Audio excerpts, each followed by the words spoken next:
24 সালে যেটা দেখছেন 5ই আগস্ট, এটা বিপ্লব না, এটা অভ্যুত্থান। এটা কি আন্দোলনের মাধ্যমে কোন সরকারকে নামিয়ে আরেক সরকার বসানো হচ্ছে অভ্যুত্থান, আর আন্দোলনের মাধ্যমে একটা সরকার বিতাড়িত করে গোটা সিস্টেম বদলানো হচ্ছে বিপ্লব। আপনারা কি বিপ্লব করতে পারছেন?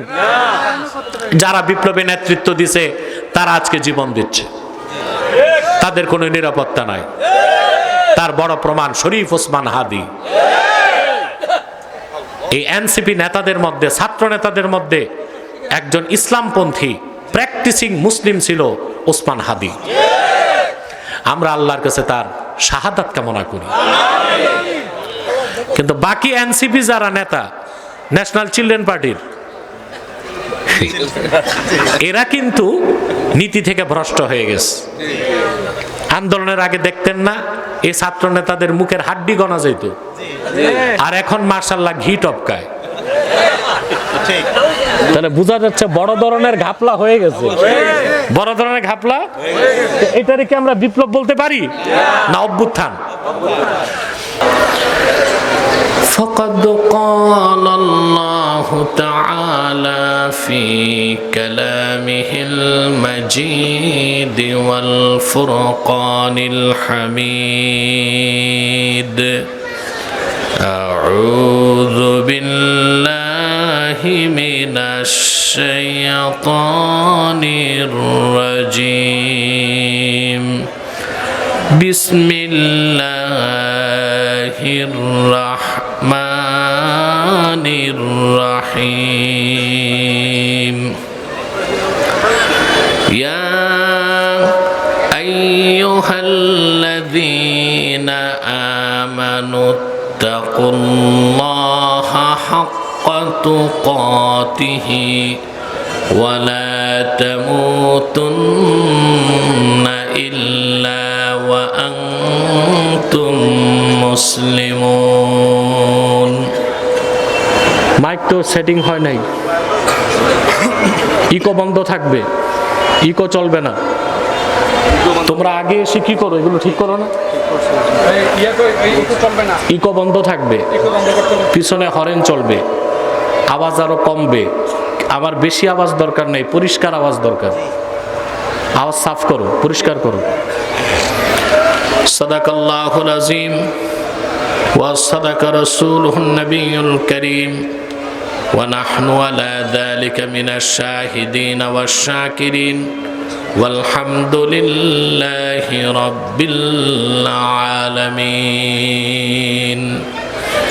ইন্নাল্লাহা ওয়া মালাইকাতাহু ইউসাল্লুনা আলান নাবী ইয়া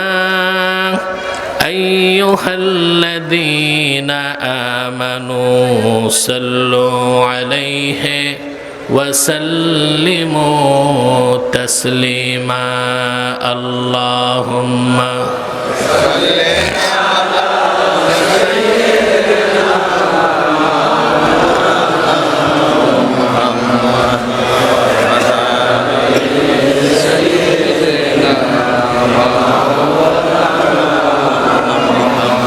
জবান খুলে পড়ুন আল্লাহুম্মা সাল্লি আলা সাইয়্যিদিনা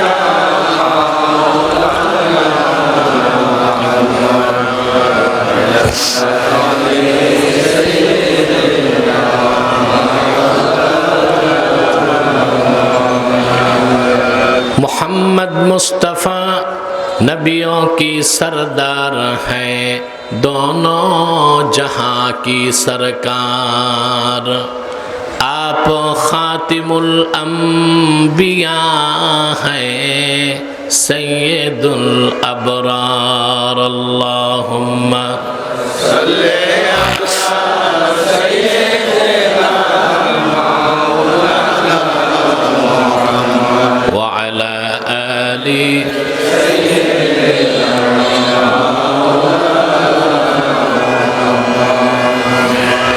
मदीने की हवा से जन्नती बू आती है,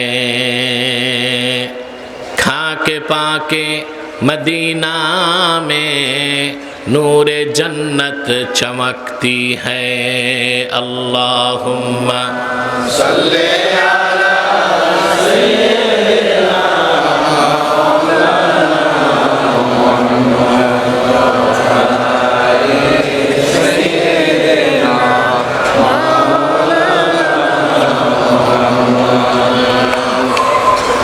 मुहम्मदुन रसूलुल्लाह सल्लल्लाहु अलैहि वसल्लम खतमल्लाहु बिहिन नुबुव्वा व हकमन ला नबिय्य बअदहु बलगल उला बिकमालिही हसनत जमीअ खिसालिही।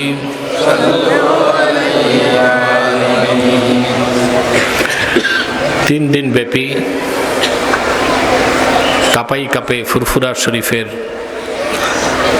মাহফিলের আজকে দ্বিতীয় দিবসের সম্মানিত সভাপতি জনাব ব্রিগেডিয়ার জেনারেল খুরশিদ আলম অবসরপ্রাপ্ত, বারাকাল্লাহু ফি উমরি।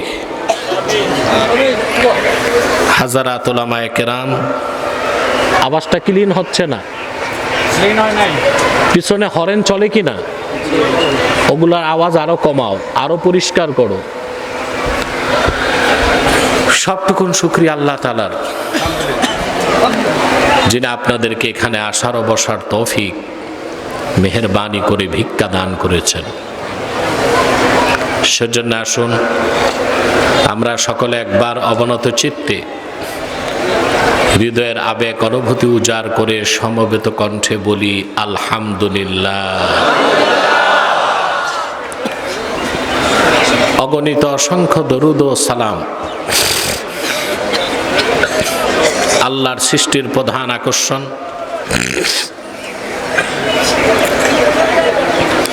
বিশ্বসভার সভাপতি, সকল নবী রাসূলগণের মাথার তাজ, শামসুল হিদায়াত, বদরুদ্দুজা, সৈয়দুস সাকালাইন, ইমামুল মুরসালিন, খাতামুন নবিয়্যিন অল মুরসালিন, আফতাবে নবুয়ত, শাহানশাহে রিসালত, সরকারে দো জাহাঁ, সুলতানুল মদিনা, নবিয়ুল আম্বিয়া, হুজুরে আকরম, নূরে মুজস্সম, নূরুন আলা নূর, সৈয়দিনা হাবিবিনা শফিঈনা মাওলানা মুহাম্মদ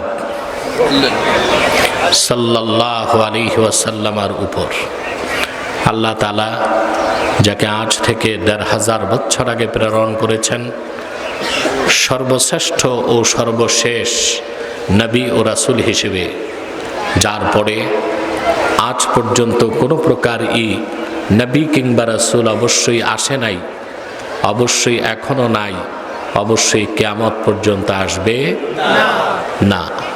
সম্মানিত সুধী, দুপুরবেলা, দিনের বেলা আপনারা কেউ খেয়ে এসেছেন, কেউ না খেয়ে, ঠিক না? যে আওয়াজটা ওই বিল্ডিংয়ে লাগে ওটা বন্ধ করে দাও। এগুলো কি আমাকে শিখাতে হবে? প্রতিধ্বনি না হয় যেন।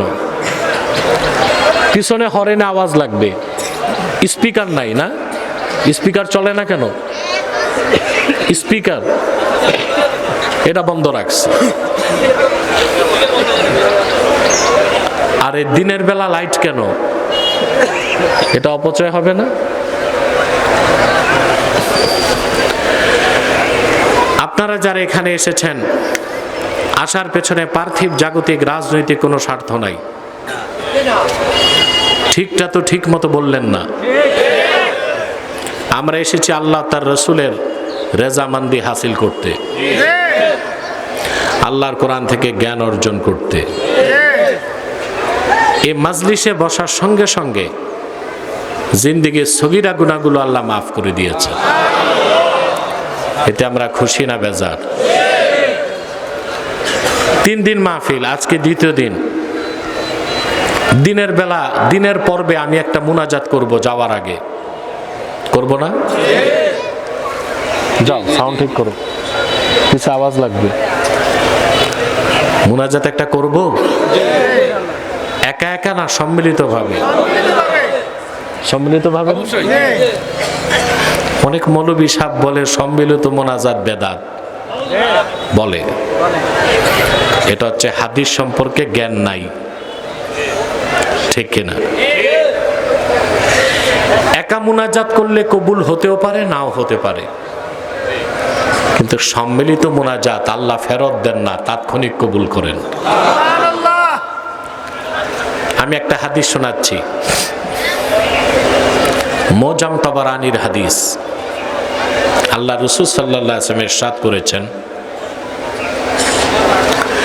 মা রাফা'a কওমুন আকুফাহুম ইলাল্লাহি তাআলা ইয়াসআলুনাহু শাইআন ইল্লা কানা হাক্কান আলাল্লাহি আইয়াদা ফি আইদিহিম আল্লাযী সাআলুহু। আল্লাহর হাবিব ইরশাদ করেছেন, আমার উম্মতের কোন একটি দল যদি আল্লাহর কাছে হাত তুলে, সম্মিলিতভাবে আল্লাহর কাছে হাত তুলে কিছু চায়, আল্লাহর উপর হক হয়ে যায় আমার উম্মতদের হাতে তারা যা চায় তা দিয়ে দেওয়া। সুবহানাল্লাহ বলবেন না? তাহলে একক মুনাজাতের চেয়ে ভালো কি সম্মিলিত মুনাজাত? হোক নামাজের পরে, হোক ওয়াজের পরে, হোক নামাজের পরে, মাইক ক্লিন করতে হবে। তুমি তুমি তুমি স্পিকার চালাও না কেন? মাইকে আওয়াজ লাগবে তো, আরো পরিষ্কার করো। প্রিয় ভাইরা, এই যে এখন আওয়াজ আছে, এতক্ষণ কি করছো? তোমাকে বেয়াদব কোথাকার, এই কোনো পয়সা খাইছে কিনা কোনো কুচুকরি থেকে আমার সন্দেহ হয়। এত ভালো আওয়াজ আছে, এই আওয়াজটা এতক্ষণ দেয় নাই।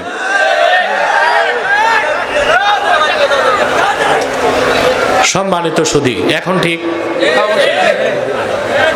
এই আওয়াজটা এতক্ষণ, আমাকে যদি এতক্ষণ ধমকাতে হয় তা আমি বয়ান করব কি? এটা তো এক প্রকার ইন্টেলেকচুয়াল অ্যানার্কি, মানসিক নৈরাজ্য। আমি তো কথা বলতে পারবো না। এখন আওয়াজ ঠিক? ওর কিছু সমস্যা আছে, ওর মধ্যে ফরমালিন আছে।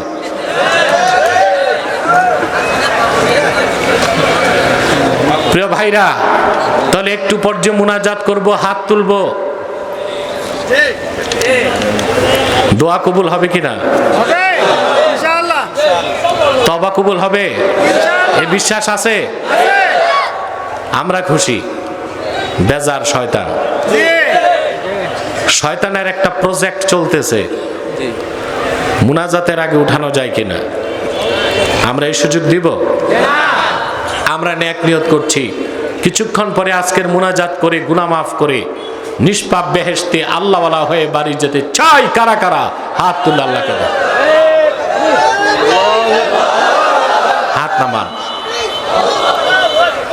কোরআনের মাহফিল যত সুন্দর করবেন, কবর তত সুন্দর হবে। যে ভাইরা দাঁড়িয়ে আছেন, আল্লাহর ওয়াস্তে বসে যান ডান পাশে। ডান পাশে আপনারা বসলে আমাদের প্যান্ডেল ফুল হয়ে যাবে ইনশাআল্লাহ। প্রিয় ভাইরা, আমার দিকে তাকান। আজকে এখানে আসাটা আমার অনিশ্চিত ছিল, কুয়াশার কারণে, আর সেনাবাহিনীর একটা ট্রেনিং চলছিল। অনুমতি পেতে আমার দেরি হয়েছে এখানে রাডার থেকে, তারপরও আল্লাহ আমাকে পৌঁছিয়েছেন এবং আমি আশা করি কথা বলার সুযোগ আল্লাহ আমাকে দিবেন। আমি আজকে তেলাওয়াত করেছি সূরা আলে ইমরান থেকে 102 নম্বর আয়াত। এই আয়াতটিকে কেন্দ্র করে আপনাদের ইহকালীন কল্যাণ ও পরকালীন মুক্তির জন্য কিছু কথা আমি বলবো ইনশাআল্লাহ। আসুন তিলাওয়াতের মাধ্যমে শুরু করি। আউযু বিল্লাহি মিনাশ শাইতানির রাজীম। বিসমিল্লাহির রাহমানির রাহিম।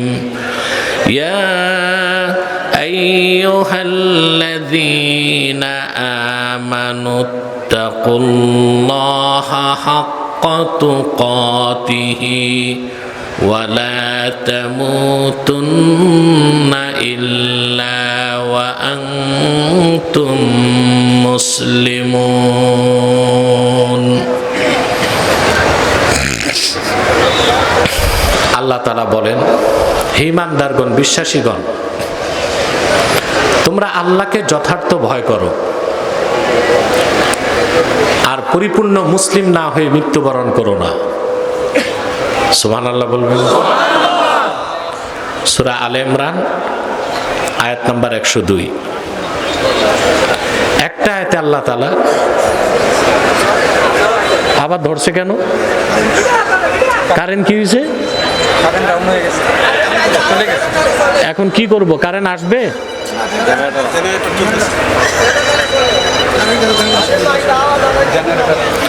প্রিয় বন্ধুগণ, একটা আয়াতে আল্লাহ তাআলা দুইটা নির্দেশ করেছেন। কয়টা?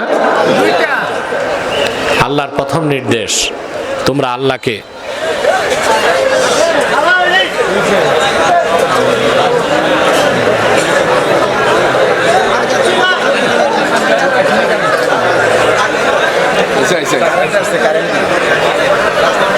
সম্মানিত সুধী, কথা যা বলবো আমি, আপনারাও যদি ওকে ধমকান ও তো ভয়তে পালাবে, তখন তো সবটাই যাবে। নাও এবার সাউন্ডটা ঠিক করো, আওয়াজ আর একটু কমাও, পরিষ্কার করে দাও। প্রিয় ভাইরা, সূরা আলে ইমরান 102 নম্বর আয়াত। আল্লাহ কয়টা নির্দেশ করছেন? বিশ্বাসীগণ, ঈমানদারগণ, তোমরা আল্লাহকে যথার্থ ভয় করো আর পরিপূর্ণ মুসলিম না হয়ে মৃত্যুবরণ করো না। সুবহানাল্লাহ। গভীরভাবে লক্ষ্য করলে দেখতে পাবেন, আয়াতে শুরু করলেন আল্লাহ ঈমান দিয়ে, শেষ করলেন ইসলাম দিয়ে, মাঝখানে তাকওয়া। মাঝখানে কি? কানে লাগে আওয়াজ কমাও। শুরুতে ভালো ছিল, কারেন্ট যাওয়ার আগে। কারেন্ট গেছে না আসছে? পার্থক্য কি? আগেরটা হচ্ছে ডিজেল, এটা ডিজিটাল। আরো কমাও, আরো পরিষ্কার করো সাউন্ড। প্রিয় ভাইরা, কথা শুনতেছেন? মনোযোগ আছে? আল্লাহ শুরু করছেন ঈমান দিয়ে, শেষ করছেন ইসলাম দিয়ে, মাঝখানে তাকওয়া। তাহলে বোঝা যায় ঈমান আনার পরে পরিপূর্ণ মুসলিম হবার জন্য তাকওয়ার কোনো বিকল্প নাই। আছে? সবচেয়ে লক্ষণীয় বিষয়, কাফের মুশরিককে তিনি মুসলিম হতে বলেন নাই, ঈমানদারদেরকে বলেছেন পরিপূর্ণ মুসলিম হও। এটা বুঝতে পেরেছেন? কাফের মুশরিক অবিশ্বাসীর মুসলিম হবার কোনো সুযোগ নাই। আগে ঈমান, তারপরে ইসলাম। ঈমান এনে মুসলিম হতে হয়, ঈমান না এনে মুসলিম হবার কোনো সুযোগ নাই। স্পষ্ট? ইসলামের শুরুটাই ঈমান দিয়ে। কি দিয়ে? ঈমান দিয়ে। যেখানে ঈমান নাই সেখানে ইসলাম নাই। যার মধ্যে ঈমান থাকবে না, দাড়ি টুপি জুব্বা কুর্তা নামাজ রোজার মাধ্যমে তার মুসলিম হবার কোনো সুযোগ নাই। আছে? সেজন্য কোরআনে কারিমে আল্লাহ রাব্বুল আলামিন কাফের মুশরিক অবিশ্বাসীদেরকে বলেছেন ঈমান আনো, আর ঈমানদারদেরকে বলেছেন ইসলামে ঢুকো। অবিশ্বাসীদের বলেছেন ঈমান আনো, আর ঈমানদারদেরকে বলেছেন ইসলামে ঢুকো। তাহলে বোঝা যাচ্ছে ঈমান না এনে মুসলিম হবার সুযোগ নাই। আগে ঈমান, তারপরে ইসলাম। সূরা বাকারাতে আল্লাহ রাব্বুল আলামিন বলেন, ইয়া আইয়ুহাল্লাযীনা আমানু দুখুলু ফিস-সিলমি কাফা ওয়া লা তাত্তাবিউ খুতুওয়াতিশ শাইতান ইন্নাহু লাকুম আদুউম মুবিন। আল্লাহ রাব্বুল আলামিন বলেন, বিশ্বাসীগণ, ঈমানদারগণ, তোমরা যারা ঈমান এনেছ, পরিপূর্ণভাবে ইসলামে প্রবেশ করো, শয়তানের পদাঙ্ক সমূহ অনুসরণ করো না, নিশ্চয়ই শয়তান তোমাদের প্রকাশ্য শত্রু। তাহলে বোঝা যাচ্ছে ঈমান আনার পর মুমিন হতে হবে, আর আল্লাহর আনুগত্য প্রকাশ করে মুসলিম হতে হবে। যেখানে ঈমান নাই সেখানে ইসলাম নাই, যার মধ্যে ঈমান নাই সে কোনোদিন নামাজ পড়ে মুসলিম হতে পারে না। পারে না। আল্লাহ কর্তৃক প্রেরিত, রাসূলুল্লাহ কর্তৃক আনীত দ্বীন ইসলাম আর অন্য ধর্মের মধ্যে এখানে একটা মৌলিক পার্থক্য। আমার কানে আওয়াজ আসে কেন? কমাও আরো।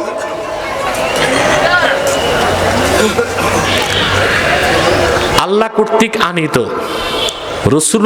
আল্লাহ কর্তৃক প্রেরিত, রাসূলুল্লাহ কর্তৃক আনীত দ্বীন ইসলাম, এটাই তো একমাত্র সত্য। আর যত ধর্ম টর্ম সব কি? জুলুমাত, অন্ধকার। এই ঘোষণাকার আল্লাহ রাব্বুল আলামিন বলেন এটা চলবে। 3 ফুট দূরে বসো। 3 ফুট দূরে আল্লাহ রাব্বুল আলামিন বলেন ইউরিদুনা আইয়ুতফিউ নূরাল্লাহি বিআফওয়াহিহিম ওয়া ইয়াবাল্লাহু ইল্লা আইয়ুতিম্মা নূরাহু ওয়ালাউ কারিহাল কাফিরুন। আল্লাহ রাব্বুল আলামিন বলেন কাফেরেরা, মুশরিকেরা চায় তাদের মুখের ফু দিয়ে আল্লাহর নূরকে নিভাই দিবে, অথচ আল্লাহ রাব্বুল আলামিন সিদ্ধান্ত নিয়েছেন তিনি তার নূরকে পরিপূর্ণতা দান করা ছাড়া অন্য কিছুই করবেন না। আল্লাহ তাআলা ১৫০০ বছর আগে ওনার আখিরি নবী নূর নবীজি মুহাম্মদ মুস্তাফা সাল্লাল্লাহু আলাইহি ওয়াসাল্লামের মাধ্যমে আল্লাহর নূর দ্বীন ইসলামকে পরিপূর্ণ করে দিয়েছেন। শুধু পরিপূর্ণ করেন নাই, দ্বীন ইসলামকে আল্লাহ ১৫০০ বছর আগেই বিজয়ী করে দিয়েছেন। কোন ব্যক্তি বা গোষ্ঠীর বিজয়ের সাথে ইসলামের বিজয়ের সম্পর্ক নাই, এটা ভালো করে বুঝতে হবে। কোন ব্যক্তি বা গোষ্ঠীর বিজয়ের সাথে ইসলামের বিজয়ের সম্পর্ক নাই। যদি কেউ মনে করে ইসলাম এখনো বিজয়ী হয় নাই, সে তো মুসলমানই হইতে পারবে না। রাসূলুল্লাহর মাধ্যমে ১৫০০ বছর আগে ইসলামকে বিজয়ী করে দেওয়া হয়েছে। এই কথা কার?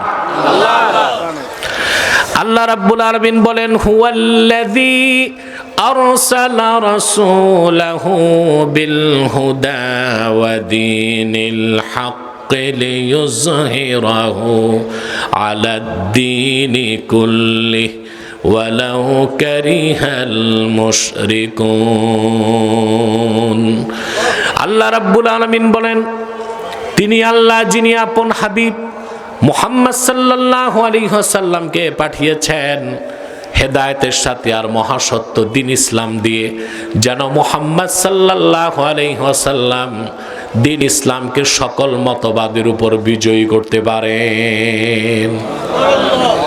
রাসূলুল্লাহর মাধ্যমে ইসলাম বিজয়ী হয়ে গেছে ১৫০০ বছর আগে। ঠিকটা ঠিক মতো কইলা না? তাহলে ইসলামের বিজয়ের সাথে কোনো ব্যক্তি বা গোষ্ঠীর বিজয়ের সম্পর্ক নাই। কোন গোষ্ঠীর বিজয়, কোন ব্যক্তির বিজয় তার ব্যক্তিগত, তার দলীয় বিজয়, সেটার সাথে ইসলামের বিজয়ের সম্পর্ক নাই। আছে? এখন আমি বলবো আমি এনায়েতুল্লাহ আব্বাসীরে ভোট দেন, ইসলাম বিজয়ী হবে। আমার দলকে ভোট দেন, ইসলাম বিজয়ী হবে। এই সব হচ্ছে কুফুরি কথা। কথা হচ্ছে আমাকে ভোট দিলে, আমার দলকে ভোট দিলে ইসলামী রাষ্ট্র প্রতিষ্ঠিত হবে। এটা ইসলামের বিজয় না, মুসলমানের বিজয়। এটাই তো বুঝলেন না, কোনটা ইসলামের বিজয় কোনটা মুসলমানের বিজয়। কথা বলে না। এই ইসলাম, দ্বীন ইসলাম আর অন্য ধর্মের মধ্যে, ধর্মগুলোর মধ্যে মৌলিক পার্থক্য হচ্ছে এটা, অন্য ধর্মে প্রথা মানলে সেই ধর্মের অনুসারী হওয়া যায়, বিশ্বাসের কোনো বালাই নাই। যেমন হিন্দু, সে যদি মন্দিরে যাতায়াত করে তাকে হিন্দু বলা হয়, যদিও বা সে রামকৃষ্ণের অস্তিত্বকে বিশ্বাস না করে। খ্রিস্টান, সে যদি গির্জায় যাতায়াত করে তাকে খ্রিস্টান বলা হয়, যদি সে যীশু খ্রিস্টের অস্তিত্বকে বিশ্বাস না করে। স্টেজে উঠাউঠি চলবে না, আল্লাহর রাস্তায় বসেন নয় যান। মাইকটা ঠিক করতে আমার 20 মিনিট লাগছে, কত দুঃখজনক বিষয়। আপনারা মাইক সব সময়, আমাদের এই প্যান্ডেল দরকার নেই, আমাদের এটা দরকার, এটা আমাদের হাতিয়ার। এটা ঠিক থাকলে আমরা ঠিক। প্যান্ডেল দিয়ে কি হবে? প্যান্ডেল না করলেও পারতেন। প্রিয় ভাইরা, গির্জায় যাতায়াত করলে খ্রিস্টান হওয়া যায়, ঈসাকে বিশ্বাস না করলেও। প্যাগোডায় যাতায়াত করলে বৌদ্ধ হওয়া যায়, গৌতম বুদ্ধকে বিশ্বাস না করলেও।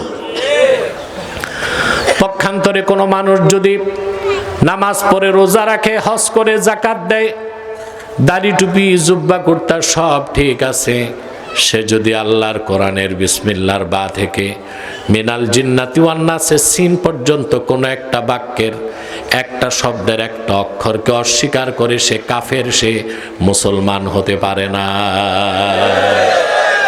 পারে না। আগে কি ইমান? আগে কি ইমান এনে ইসলামে ঢুকতে হয়। ইমান নাই, ইসলামে ঢোকার সুযোগ নাই। ইসলামের শুরুটাই ইমান দিয়ে। ইমান এনে মুমিন, আনুগত্য প্রকাশ করলে মুসলিম। আমি কি বুঝাতে পারলাম? সেজন্য আল্লাহ রাব্বুল আলামিন বলেছেন, ইয়া আইয়ুহাল্লাযীনা আমানুত্তাকুল্লাহা হাক্কা তুকাতিহি ওয়া লা তামুতুন্না ওয়া আনতুম মুসলিমুন। হে ইমানদারগণ, বিশ্বাসীগণ, তোমরা আল্লাহকে যথার্থ ভয় করো আর পরিপূর্ণ মুসলিম না হয়ে মৃত্যুবরণ করো না। সুবহানাল্লাহ বলবেন না? এখন ব্যাখ্যার দ্বিতীয় অংশ বুঝতেছেন? সেটা হচ্ছে আমাদের মৌলিক পরিচয় কি? মুসলমান। কে বাঙালি, কে পাকিস্তানি, কে আফগানি, কে হিন্দুস্তানি, কে ইরাকি, কে শ্বেতাঙ্গ, কে কৃষ্ণাঙ্গ, কে বরিশাল্লা, কে নোয়াখাইল্লা, কে সিডাইঙ্গা, ইসলামে এগুলোর 2 পয়সার মূল্য নাই। মুসলমানের প্রিন্সিপাল আইডেন্টিটি, মৌলিক পরিচয়, সে মুসলমান। এটা আমাদের মূল পরিচয়। রাজনৈতিক স্বার্থে এই পরিচয় ছাড়া যাবে?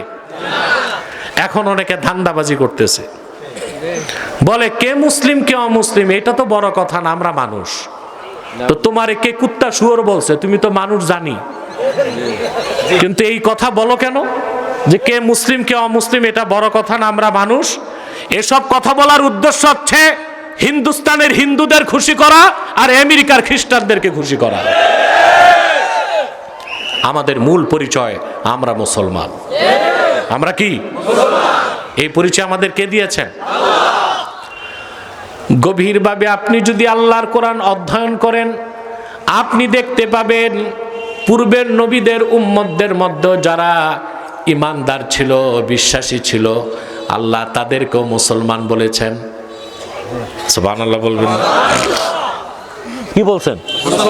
যেমন হযরত ঈসার প্রসঙ্গে কোরআনে আল্লাহ বলেন, ঈসা ইবনু মারিয়াম বনি ইসরায়েলের কাছে পাঠানো হয়েছিল, ঠিক না? তিনি অনেকদিন দিনের দাওয়াত দিলেন, দেখলেন বনি ইসরায়েল ঈমান আনে না। আল্লাহ কোরআনে বলেন, فَلَمَّا أَحَسَّ عِيسَى مِنْهُمُ الْكُفْرَ قَالَ مَنْ أَنصَارِي إِلَى اللَّهِ قَالَ الْحَوَارِيُّونَ نَحْنُ أَنصَارُ اللَّهِ آمَنَّا بِاللَّهِ وَاشْهَدْ بِأَنَّا مُسْلِمُونَ। আল্লাহ বলেন, ঈসা যখন বনি ইসরায়েলের কুফরকে অনুভব করল, ঈসা তখন চূড়ান্তভাবে বনি ইসরায়েলকে ডাক দিয়ে বলল, মান আনসারি ইলাল্লাহ, আমার সাথে আল্লাহকে সাহায্য করার মতো তোমরা কে কে আছো? 12 জন দাঁড়ায় গেছে। কয়জন? তাদের বলা হয়েছে হাওয়ারিয়ুন। কেন? 4টা মত। কেউ বলছেন তারা সাদা কাপড় পরতো, কেউ বলেছেন তাদের মন সাদা ছিল, কেউ বলেছেন তারা ধোপার কাজ করত। সবচেয়ে গ্রহণযোগ্য মত, সাহায্যকারীকে আরবিতে হাওয়ারিও বলা হয়। কয়জন দাঁড়াইছে? তারা দাঁড়ায় বলল, আমান্না বিল্লাহি ওয়াশহাদ বিআন্না মুসলিমুন। ঈসা, আমরা আল্লাহর উপর ঈমান আনলাম, আর তুমি সাক্ষ্য থাকো আমরা মুসলমান। পরিচয় কি ছিল? মুসলমান। সুবহানাল্লাহ। হযরত সুলেমানের প্রসঙ্গে আল্লাহ কোরআন শরীফে বলেন, সুলেমান নাম শুনছেন না? বাবার নাম কি? দাউদ আলাইহিস সালাম। বাইবেলে তাকেই বলা হয়েছে সলোমন। বলেন নাউজুবিল্লাহ। কি বলা হয়েছে? ইহুদি খ্রিস্টানরা শুধু আল্লাহর কিতাবগুলো বদলায় নাই, নবীদের নামও বদলায় দিছে। সুলেমানের নাম লেখছে সলোমন, দাউদের নাম ডেভিড, ইয়াকুবের নাম জ্যাকব, ইলিয়াসের নাম এলসিস, কথা বুঝলেন? ইউসুফের নাম ইয়াসফ, ইব্রাহিমের নাম আব্রাহাম। বলেন নাউজুবিল্লাহ। আল্লাহর কিতাবগুলি যারা বদলাইছে, নবীদের নাম বদলানো ওদের কাছে কোনো দোষের ছিল? হযরত সুলেমান সেই ব্যক্তি যিনি ফিলিস্তিন থেকে সারা দুনিয়াকে শাসন করছেন। ওনার পাশে ছিল ইয়ামানে সাবা নামক এলাকায় এক বীরাঙ্গনা নারী, সম্রাঙ্গী, দুঃসাহসী, প্রচন্ড মেধাবী এক মহিলা সাবা শাসন করত, ইয়ামানের বিলকিস। কথা বুঝতে পারছেন? এখন হযরত সুলেমান দেখলেন তার সাথে ক্ল্যাশ করতে গেলে যুদ্ধটা বড় আকার ধারণ করবে। তখন তিনি একটা চিঠি পাঠালেন তার কাছে। চিঠির ভাষাটা কি ছিল আল্লাহ কোরআনে বলেন, ওয়া ইন্নাহু মিন সুলাইমান ওয়া ইন্নাহু বিসমিল্লাহির রাহমানির রাহিম আল্লা তাআলু আলাইয়া ওয়া আতুনি মুসলিমিন। তিনি লিখছেন পত্রটি সুলেমানের পক্ষ থেকে। শুরু করছি আল্লাহর নামে যিনি রহমান ও রহিম। আমার বিরোধিতায় ঔদ্ধত্য প্রদর্শন করো না, বরং ঈমান এনে আত্মসমর্পণকারী মুসলিম হিসেবে আমার কাছে ফিরে আসো। তাহলে পরিচয় কি ছিল? মুসলিম। জোরে বলেন। আল্লাহ রাব্বুল আলামিন আপন হাবিব মুহাম্মদ সাল্লাল্লাহু আলাইহি সাল্লামের মাধ্যমে ১৫০০ বছর আগে দিন ইসলামকে পরিপূর্ণ করে দিলেন। আর এই দিনকে যারা গ্রহণ করবে কিয়ামত পর্যন্ত তাদের নাম রেখে দিলেন মুসলিমিন। পরিচয় কি? জোরে। এটাই আমাদের চূড়ান্ত পরিচয়, এটাই আমাদের ফাইনাল পরিচয়, এটাই আমাদের প্রিন্সিপাল আইডেন্টিটি। ঠিক কিনা বলেন? ঠিকটা ঠিক মতো বললেন না। এই পরিচয় ছাড়া যাবে? সাংস্কৃতিক পরিচয় ধারণ করে এই মৌলিক পরিচয় ছাড়া যাবে? ভূখণ্ডগত পরিচয় ধারণ করে এই মৌলিক পরিচয় ছাড়া যাবে? রাজনৈতিক ধান্দাবাজির জন্য এই পরিচয় ছাড়া যাবে? 16 বছর এই কথাগুলো বলতো নাস্তিকরা, এখন দেখি দাড়িওয়ালা টুপিওয়ালারাও বলে। এই কষ্ট আর রাখি কই? আর সত্য কথা বললে আব্বাসি ভালো না, পক্ষে গেলে আব্বাসি জিন্দাবাদ, বিপক্ষে গেলে নিন্দাবাদ। ঠিক কিনা? তবে মনে রেখো যুবকরা তোমাদের ভাই চিন্তা করে না প্রতিপক্ষ আমার হাতি নাকি মাসি, এটা আমি দেখি না। যেই হোক, কোরআন সুন্নাহর আলোকে যা সত্য তা আমি বলছি, বলবো, বলেই যাব ইনশাআল্লাহ। প্রিয় ভাইরা, আল্লাহ তাআলা আমাদের চূড়ান্ত পরিচয় দিলেন আমরা মুসলমান।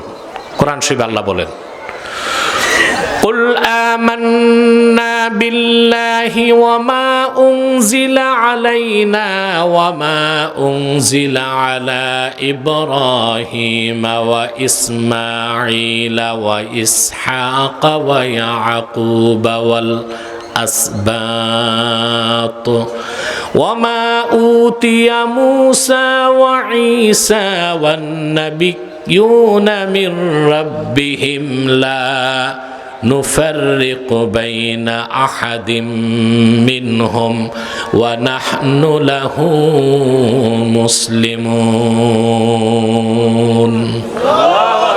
আল্লাহ রাব্বুল আলামিন বলেন, প্রিয় হাবিব আমার মুহাম্মদ সাল্লাল্লাহু আলাইহি ওয়াসাল্লাম, আপনি ঘোষণা করুন, আমরা ঈমান এনেছি আল্লাহর উপর এবং আমাদের উপর অবতীর্ণ কোরআনের উপর।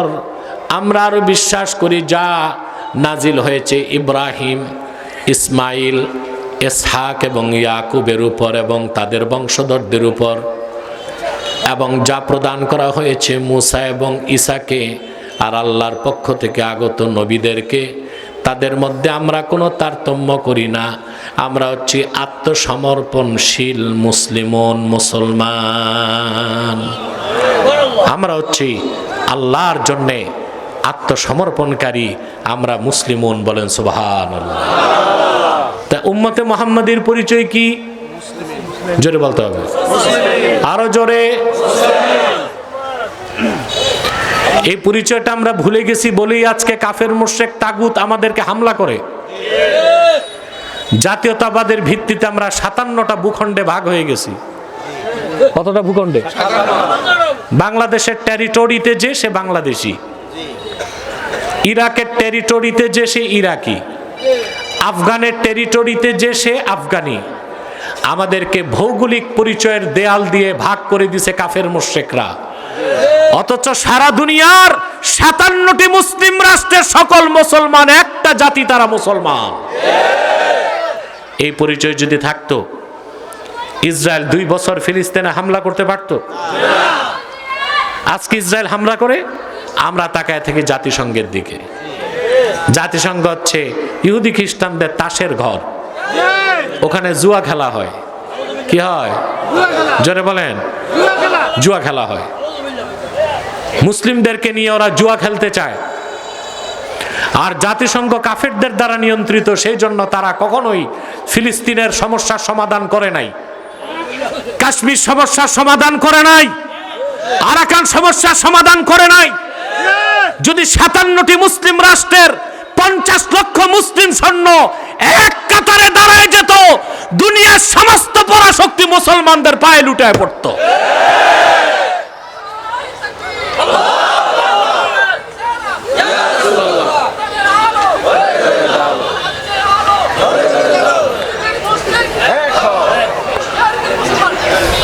আল্লাহ কবুল করুক, আল্লাহ মঞ্জুর করুক। বলুন আল্লাহুম্মা আমিন। আপনারা মানুষকে ডাকতেছিলেন, আসেন আসেন আসেন, আমি বলছি চুপ থাকেন। যারা কোরআন প্রেমিক, এই দুনিয়ার কোনো কিছু তাদেরকে আল্লাহর কোরআন থেকে দূরে সরাইতে পারে না। বলেন আলহামদুলিল্লাহ। প্রিয় ভাইরা, আর কাউকে বসতে বলবো না, বসার তেমন জায়গাও নাই, দাঁড়াই থাকেন। আবার অনেকে আসছে জিন্সের প্যান্ট পরে, ওরা বসবে কেমনে? এত টাইট, বসলেই তো চিচেন ফাঁক, মুশকিল হয়ে যাবে, ঠিক কিনা? প্রিয় ভাইরা, তাহলে আমাদের পরিচয়, আমরা মুসলমান। আমরা কি? সূরা আলে ইমরানে আল্লাহ তাআলা বলেন, কুল ইয়া আহলাল কিতাবি তাআলাউ ইলা কালিমাতিন সাওয়াইম বাইনানা ওয়া বাইনাকুম আল্লা না'বুদা ইল্লাল্লাহ ওয়ালা নুশরিকা বিহি শাইআন ওয়ালা يتخذ بعضنا بعضا أربابا من دون الله فإن تولوا فقولوا اشهدوا بأننا مسلمون। আল্লাহ রাব্বুল আলামিন বলেন, হাবিব আমার মুহাম্মদ সাল্লাল্লাহু আলাইহি ওয়াসাল্লাম, আপনি বলুন, হে আহলে কিতাব, আসো একটি কথায় আমরা ঐকমত্য স্থাপন করি। সেই কথাটি কি? আল্লাহ না'বুদা ইল্লাল্লাহ, আমরা আল্লাহ ছাড়া কারো ইবাদত করব না। ওয়ালা নুশরিকা বিহি শাইআ, আল্লাহর সঙ্গে কোনো ব্যক্তি বা বস্তুকে শরীক করব না। ওয়ালা ইয়াত্তাখিযা বা'দুনা বা'দান আরবাবাম মিন দুনিল্লাহ, আর আমরা মহান আল্লাহকে বাদ দিয়া মানুষ হয়ে মানুষকে রব বানাবো না। এই কথা মানি, আমল করতে পারি? জি না? না, এটা ধরা খাইছেন। আল্লাহকে বাদ দিয়া মানুষ হয়ে মানুষকে রব বানাবো, আল্লাহর এই কথা আপনারা বিশ্বাস করেন কিন্তু আমল করতে পারেন নাই। কারণ কোরআন সুন্নায় যেটাকে হালাল করা হয়েছে, পার্লামেন্টে বিল পাস করে আপনারা হারাম করেন।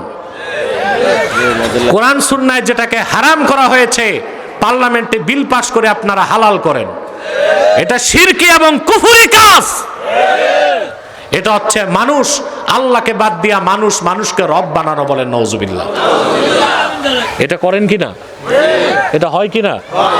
দেখেন, আপনারা এমপি বানান না? এখন এমপি কেন বানান? গম চুরি করতে? কথা বলে না। কি জন্য?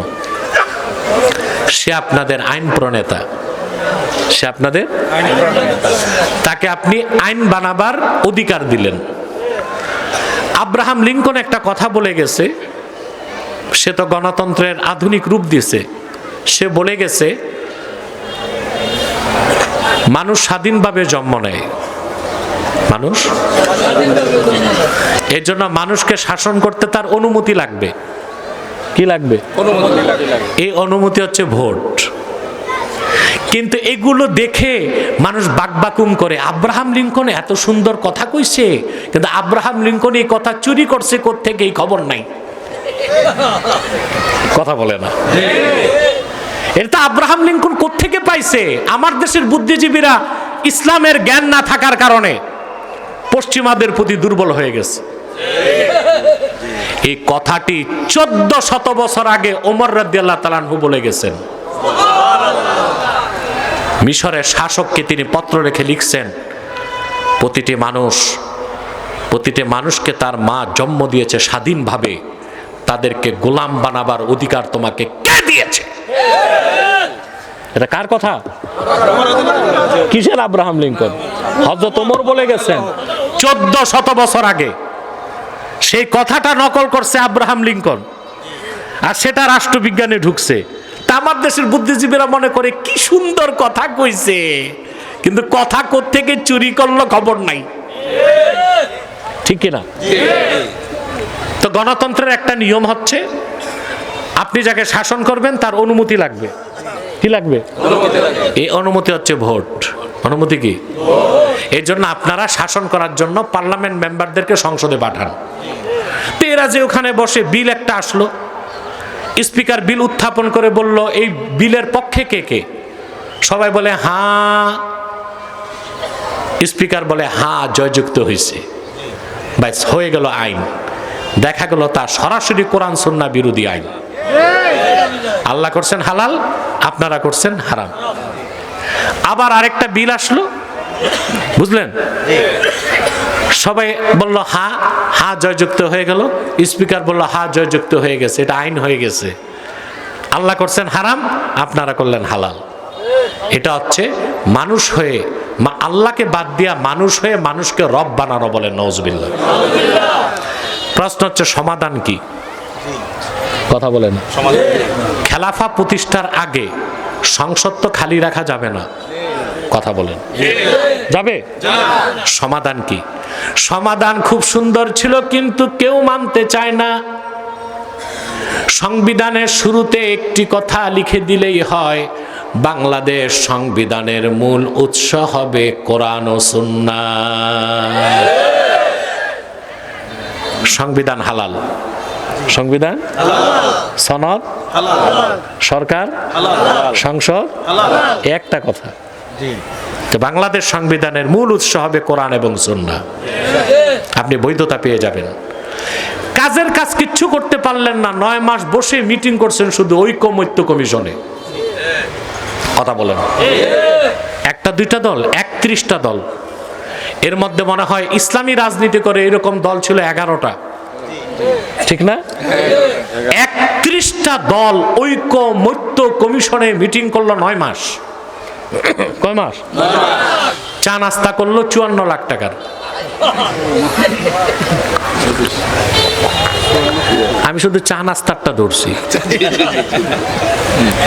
কত লাখ টাকা? মনে হয় সোনার বাটিতে রূপার চামচে খাইছে। গরিব দেশের মানুষ, যে দেশের 40% মানুষ পুয়ার না, পুয়ারেস্ট, চরম দরিদ্র, ওখানে 54 লাখ টাকা ঐকমত্য কমিশনে আমরা খাইলাম। কথা বলে না। তারপর সংস্কার হয়েছে? সংস্কার তো নিতে হবে আল্লাহর কোরআন থেকে, ঠিক কিনা? তারা যে কথা থেকে এত কথা বললাম, কোরআন সুন্নাহর বিপরীতে কোনো আইন মুসলমান মানতে পারে না, ওটা শিরক। ওটা কি? জোরে বলেন, আরো জোরে। মানুষ কখন আল্লাহকে বাদ দিয়া অন্য মানুষকে রব বানাতে পারে না। আয়াতের শেষে আল্লাহ বলেন, ফাইন তাওয়াল্লাউ ফাকুলু শাহাদু বিআন্না মুসলিমুন। যদি আহলে কিতাব এই কথা থেকে মুখ ফিরিয়ে নেয়, উম্মতে মুহাম্মাদি তোমরা বলে দাও, সাক্ষ্য থাকো তোমরা, আমরা মুসলমান। সুবহানাল্লাহ। তা আমাদের পরিচয় কি? মুসলমান। আল্লাহর নির্দেশ হচ্ছে পরিপূর্ণ মুসলিম না হয়ে আমার সাক্ষাতে আলটিমেটাম কে দিয়েছেন? সুবহানাল্লাহ। এই আলটিমেটাম কার? ইয়া আইয়ুহাল্লাযীনা আমানুত্তাকুল্লাহা হাক্কা তুকাতিহি ওয়া লা তামুতুন্না ইল্লা ওয়া আনতুম মুসলিমুন। হে ইমানদারগণ, মহান আল্লাহকে যথার্থ ভয় করো আর পরিপূর্ণ মুসলিম না হয়ে মৃত্যুবরণ করো না। এখন এতক্ষণ কি বুঝাইলাম? আমাদের পরিচয় আমরা মুসলমান। আগে ঈমান আনতে হবে, তারপর মুসলিম হতে হবে, ঠিক কি না? এখন পরিপূর্ণ মুসলিম হব কেমন করে তা তো বুঝতে হবে। এক কথায় বুঝাই, আগে সংজ্ঞাটা দেই। আল্লাহর আখিরি নবী নূর নবীজি মুহাম্মদ মুস্তাফা সাল্লাল্লাহু আলাইহি ওয়াসাল্লাম ১৫০০ বছর আগে আল্লাহর পক্ষ থেকে যে দ্বীন এনেছেন, সেই দ্বীনকে পরিপূর্ণ বিশ্বাস করার নাম ঈমান, আর জীবনের সকল ক্ষেত্রে সেই দ্বীনের তাবেদারি করার নাম ইসলাম। বুঝাই দিলাম? আমি বুঝাবো কি? আল্লাহ আমারে বুঝায়, আপনাদের বুঝায়। আহা, আল্লাহ না বুঝাইলে কেউ কোরআন হাদিস বুঝতে পারবে না। নিজের যোগ্যতায়, দক্ষতায় এটা কোনোদিনও সম্ভব না। এটা আল্লাহর বিশেষ দয়া। আল্লাহ উম্মতে মুহাম্মদীর যাদেরকে ভালোবাসেন তাদেরকে দ্বীনের সমজ দান করেন। সুবহানাল্লাহ। রাসূলুল্লাহ সাল্লাল্লাহু আলাইহি ওয়াসাল্লামের আনিত দ্বীনকে বিশ্বাস করা হচ্ছে ঈমান, আর জীবনের সকল ক্ষেত্রে সেই দ্বীনের তাবেদারি করা ইসলাম। সুবহানাল্লাহ বলেন। ইসলাম হচ্ছে আনুগত্য, আত্মসমর্পণ। ঈমান আনার পরে আল্লাহর আনুগত্য বিনা প্রশ্নে মানার নামই ইসলাম। ব্যক্তির নাম মুসলিম, ব্যক্তির নাম মুসলিম। আহা, সময় খুব দৌড়াইতেছে আমার ভাইয়েরা। আমি আপনাদেরকে নিয়ে 4টায় মুনাজাত করব ইনশাআল্লাহ।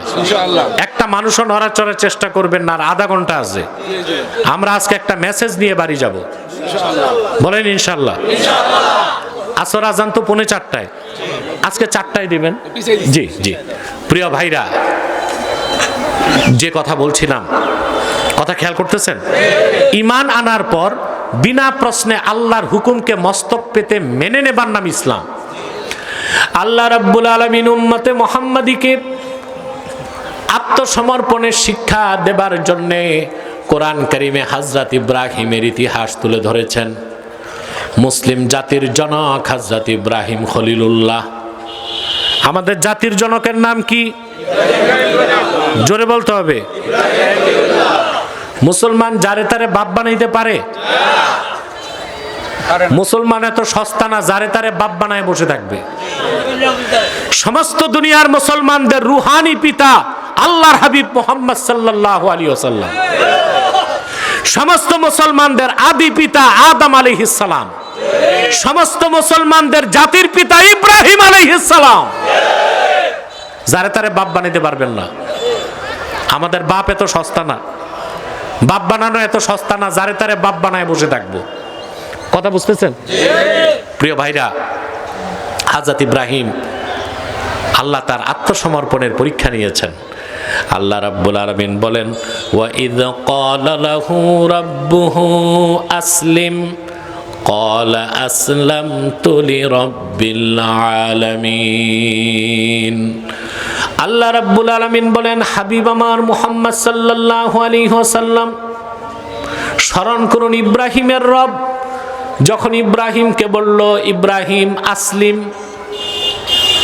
মুসলিম হও, আত্মসমর্পণ করো, আমার হুকুমের সামনে আনুগত্যের মস্তককে নত করে দাও।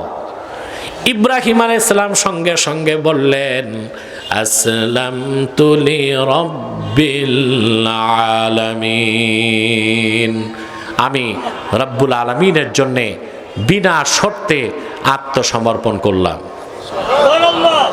এখন তার পরীক্ষা আসলো 10টা। আত্মসমর্পণ হয়েছে কিনা তা প্রমাণ দিতে কটা পরীক্ষা আল্লাহ নিলেন? 10টা। সুবহানাল্লাহ বলবেন না? কোরআনে কারীম আল্লাহ তাআলা বলেন, ওয়া ইযি বিতালা ইব্রাহিম রাব্বুহু বিকালিমাতিন ফাআতাম্মাহুন قال إني جاعلك للناس إماما قال ومن ذريتي قال لا ينال عهد الظالمين। আল্লাহ রাব্বুল আলামিন বলেন, হাবিব আমার মুহাম্মদ সাল্লাল্লাহু আলাইহি ওয়াসাল্লাম স্মরণ করুন ইব্রাহিমের রব ইব্রাহিমের যখন পরীক্ষা নিলেন, সবগুলো পরীক্ষায় হযরত ইব্রাহিম শতভাগ সফল যখন হয়ে গেলেন, আল্লাহ ডাক দিয়ে বললেন, ওরে ইব্রাহিম, এবার আমি তোমাকে গোটা মানব জাতির জন্য নেতা বানায় দিব। এখান থেকে বোঝা যায় মুসলমানদের নেতা হতে হলে ইমানের পরীক্ষায় উত্তীর্ণ হতে হবে, নতুবা নেতা হওয়া, মুসলিমদের নেতা হওয়া যাবে না। এই ক্ষেত্রে আপনারা বাঙালি ঠকছেন। আপনারা লাখ লাখ মুসলমান আছেন, নামাজ পড়েন, রোজা রাখেন, সৎকর্মশীল, কিন্তু আপনাদের অধিকাংশ নেতাই মুনাফেক, বেঈমান, টাউটার, চোর, দুর্নীতিবাজ। কষ্ট পাইলেন? আপনাদের যারা নেতৃত্ব দিচ্ছে তাদের অধিকাংশই, খুব কম সংখ্যক ইমানদার, অধিকাংশই মুনাফিকুন, কাফিরুন, মুশরিকুন, নইলে কমসে কম দুর্নীতিবাজ। কমসে কম মাইকম্যান আছে না গেছে ভাগছে? ভাইয়া এদিকে আসো, ভাই আসো সামনে। ও মিয়া, আর একটু সাউন্ডটা হালকা বাড়াও, একটু একটু একটু একটু। বেচারা ভয় পাইছে। দেখেন, হার্ড প্রিন্সিপালিটি ছাড়া শৃঙ্খলা রক্ষা হয় না। হয়? আমাদের ব্রিগেডিয়ার সাহেব বলতে পারবে সুন্দর, এটা ছাড়া হয় না। চেক এন্ড ব্যালেন্সের জন্য মাঝে মধ্যে কঠোর হইতে হয়। যদি এই কঠোর আমি না হইতাম তাহলে হইছিল কাম। আল্লাহ তার উত্তম পুরস্কার দান করুক। যাও আবার 3 ফুট দূরে। প্রিয় ভাইরা, হযরত ইব্রাহিম আলাইহিস সালাম, তাহলে বলছিলাম আমাদের নেতৃত্বে যারা, তারা কিন্তু ইমানদার না, কম সংখ্যক ইমানদার, অধিকাংশই হচ্ছে মুশরিক, কাফের, টাউটার, দুর্নীতিবাজ। আমরা যদি নেতৃত্বে সংস্কার আনতে না পারি, তাহলে সংবিধান সংস্কার করে দেশ ঠিক করা। আরে ভাই, একটা 380 প্লেনে 450 যাত্রী বসতে পারে। কত? এখন যাত্রী বসছে 450, সব আলেম ওলামা, পীর মাশায়েখ, নেককার, আল্লাহওয়ালা, বুজুর্গ, কিন্তু যিনি পাইলট তিনি মাতাল। প্লেন টেক অফ করার পর এটা সেফ ল্যান্ডিং হবে না ক্র্যাশ করবে? কারণ চালক মাতাল। দেশ চালায় কয়জন ভাই? কয়জন দেশটা চালায় কয়জন? মানুষ না 18 কোটি। দেশ চালায় কয়জন? আপনি দেখেন, প্রেসিডেন্ট, প্রধানমন্ত্রী, সকল মন্ত্রী, MP, DC, TNO, UNO, police super সব মিলায় 3000 হয় না। 3000 এরাই কিন্তু দেশ চালায়, এরাই দেশ চালায়। আপনি ঐক্যমত্য কমিশনে বসে চা বিস্কুট খেয়ে সংবিধান হবে, এই 3000 মানুষকে পরিপূর্ণ মুসলমান বানায় দেন, গোটা দেশ ঠিক হয়ে যাবে। এটা ঠিক করেন। চালক চালক রাষ্ট্রের স্টিয়ারিং পয়েন্টে যে বসবে, স্টিয়ারিং পয়েন্টের আশেপাশে যারা থাকবে ওদেরকে খাঁটি মুসলমান বানায় দেন। সারা দেশ থেকে সন্ত্রাস, হানাহানি, দুর্নীতি, রাহাজানি, খুন খারাপি বন্ধ হয়ে যাবে ইনশাআল্লাহ। সন্দেহ আছে? তা আমাদের নেতৃত্ব দিবে কারা? ইমানদার। কারা? আর ইমানের পরীক্ষায় উত্তীর্ণ না হয়ে খাঁটি মুসলিম হওয়া। হযরত ইব্রাহিম কয়টা পরীক্ষা দিলেন? মুসলিম প্রমাণ দিতে কয়টা পরীক্ষা? সবচেয়ে 2টা পরীক্ষা কঠিন হয়েছে। একটা হচ্ছে আল্লাহ ওনাকে নির্দেশ করছেন, তুমি যে জনপদে থাকো তাদেরকে আমার তাওহীদের দাওয়াত দাও। জনপদটা ছিল বর্তমান ইরাকের বাবেল। এই বাবেল কি ইতিহাসে বলা হয় বেবিলন। কি বলা হয়? হযরত ইব্রাহিম দেখেন, তিনি যারা বাবা বলতেন সে আজার গোষ্ঠীর সব, কেউ নক্ষত্র পূজারী, কেউ সূর্য পূজারী, কেউ আকাশ পূজারী, কেউ মূর্তি পূজারী, কেউ চন্দ্র পূজারী, কেউ অগ্নি পূজারী, বাকিরা মূর্তি পূজারী। আল্লাহ হুকুম করছেন, পিছে যাওয়া যাবে? তিনি যে সর্বপ্রথম ডাক দিলেন তার জনপদের মানুষকে, আল্লাহ পাক বলেন, ইয ক্বালা লিআবিহি ওয়া কওমিহি মা হাযিহি তামাসিলুল্লাতী আনতুম লাহা আকিফুন। ও জনপদের মানুষ, তোমরা তোমাদের হাতে তৈরি করা এই প্রতিমা উপাস্যগুলোর ইবাদত কেন করো? ওরা তো তোমাদেরকে বানায় নাই, তোমরাই ওদেরকে বানাইছো, তো ওরা তোমাদের খোদা হয় কেমন করে? তো জনপদের লোক কোনো দলিল দিতে পারে নাই, একটা যুক্তি দিছে, একটা কারণ দেখাইছে। কারণটা ছিল কালচারাল রিজন, সাংস্কৃতিক কারণ। কি কারণ? কোনো দলিল নাই, কেন মূর্তি পূজা করে কোনো দলিল নাই, কারণ দেখাইছে সাংস্কৃতিক। সেটা কি? ওরা বলছে, ক্বালু ওয়াজাদনা আবাআনা লাহা আবিদিন। বাপ দাদা পূর্বপুরুষকে দেখছি এগুলো করতো, আমরাও করি। তো কারণটা সাংস্কৃতিক না? কথা বলে না। তো ওরা শিরক করতো সাংস্কৃতিক কারণে। কি কারণে? আমরাও বাংলাদেশে সংস্কৃতির দোহাই দিয়ে অনেক শিরক করি। করি কিনা? করি। 21শে ফেব্রুয়ারি আপনারা ফুল দিতে যান শহীদ মিনারে, ওখানে কি ভাষা সৈনিকরা ঘুমায় আছে? তো এইটা কি? নগ্ন পদে ফুল দিয়া, ফজর নামাজ বাদ দিয়া, নগ্ন পদে ফুল দিয়া এই যে শ্রদ্ধা নিবেদন করেন, এটাও তো সংস্কৃতি পরিচয়ে একটা প্রস্তর পূজা। কথা বলেন, সন্দেহ আছে? পহেলা বৈশাখ মঙ্গল শোভাযাত্রা বের হয়। পহেলা বৈশাখ পালন করতে পারবেন জায়েজ ভাবে, দাওয়াত পানি করবেন, পিঠা চিরা বানাবেন, বাচ্চারা খেলাধুলা করবে, আমন্ত্রণ নিমন্ত্রণ হবে, সমস্যা নাই। কিন্তু হুতুম পেঁচা, বানর, হনুমান, হিন্দুদের মূর্তিগুলোকে এক জায়গায় করে শোভাযাত্রা বের করা, এটাও শিরক। এটা হচ্ছে বাঙালি হিন্দুয়ানি সংস্কৃতি, আপনারা করছেন, ঠিক কিনা? তাইলে শিরক কি কোনো নামে করা যাবে? রাজনৈতিক নামে, সাংস্কৃতিক নামে করা যাবে না। ওরা বলল বাপ দাদা করতো, আমরাও করি। ইব্রাহিম আলাইহিস সালাম বললেন, ঠিক আছে, আমার কথা শুনবা না? তিনি দেখলেন শুনবে না, তিনি তখন বিপ্লবের ডাক দিলেন। সুবহানাল্লাহ কইবেন। কিসের ডাক?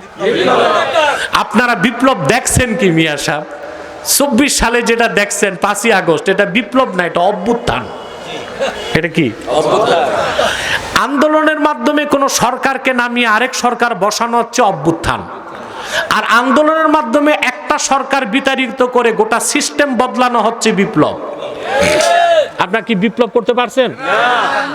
যারা বিপ্লবে নেতৃত্ব দিছে তারা আজকে জীবন দিচ্ছে, তাদের কোনো নিরাপত্তা নাই। তার বড় প্রমাণ শরীফ ওসমান হাদি।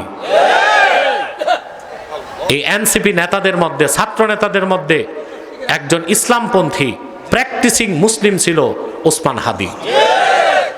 আমরা আল্লাহর কাছে তার শাহাদাত কামনা করি। কিন্তু বাকি এনসিপি যারা নেতা, ন্যাশনাল চিলড্রেন পার্টির, এরা কিন্তু নীতি থেকে ভ্রষ্ট হয়ে গেছে। আন্দোলনের আগে দেখতেন না এই ছাত্র নেতাদের মুখের হাড্ডি গনা যেত, আর এখন মার্শাল্লাহ ঘি টপকায়। তাহলে বোঝা যাচ্ছে বড় ধরনের ঘাপলা হয়ে গেছে, বড় ধরনের ঘাপলা। এটারে কি আমরা বিপ্লব বলতে পারি না অভ্যুত্থান? এই দুনিয়ায় আল্লাহর তাওহীদের পক্ষে সর্বপ্রথম বিপ্লবের ডাক দিয়েছেন মুসলিম জাতির জনক ইব্রাহিম খলিলুল্লাহ। ডাকটা কি দিলেন? তিনি বললেন, ওয়াতাল্লাহি লাআকিদান্না আসনামাকুম বা'দা আন তুওয়াল্লু মুদবিরিন। আল্লাহর কসম, তোমরা বাড়ি যাবা, আমি তোমাদের এই উপাস্যগুলোর ব্যাপারে চূড়ান্ত সিদ্ধান্ত নিব। বিপ্লবের ডাক দিয়া বিপ্লব শুরু করে দিলেন। একা, জনপদে কেউ নাই, সব মুশরিক। কুঠার একটা নিয়া শুরু করছেন মূর্তি ভাঙ্গা। সবগুলো মূর্তির নাক নকশা ভাঙ্গা, মানচিত্র সমান, একটাকে দাঁড় করায় রাখছে। আল্লাহ পাক বলেন, ফাজআলাহুম জুযাযান ইল্লা কাবীরান লাহুম লাআল্লাহুম ইলাইহি ইয়ারজিউন। হযরত ইব্রাহিম কুঠার দিয়া মূর্তিগুলোকে ভাঙ্গা জুযাযা, টুকরা টুকরা করে ফেলছেন। বড়টারে রাখছেন যেন জিজ্ঞেস করার জন্য তার কাছে পাঠাইতে পারেন। তাহলে এবার একটা শিক্ষা আমরা নিব, হযরত ইব্রাহিমের সন্তানরা পূজা মণ্ডপে যাইতে পারে, মূর্তি পূজায় সমর্থন দিতে পারে। আমাদের দেশে অনেকে করছে না, পূজা মণ্ডপে গেছে কিনা কথা বলে না, গেছে পূজা মণ্ডপে, গেছে কীর্তন গাইছে, লাড্ডু খাইছে, আবার বলছে হ্যাঁ নাচানাচি করছে, আবার বলছে যে আসতে পেরে ধন্য। মূর্তির সামনে মস্তক নত করাই শিরক না, মূর্তির সামনে আদবের সাথে দাঁড়ানোটাও শিরক। হিন্দু, বৌদ্ধ, খ্রিস্টান, অমুসলিম, তাদের সাথে আমাদের সম্পর্ক হবে মানবিক, বন্ধুত্বের সম্পর্ক, ভ্রাতৃত্বের সম্পর্ক, সম্প্রীতির সম্পর্ক হতে পারে না। পারে?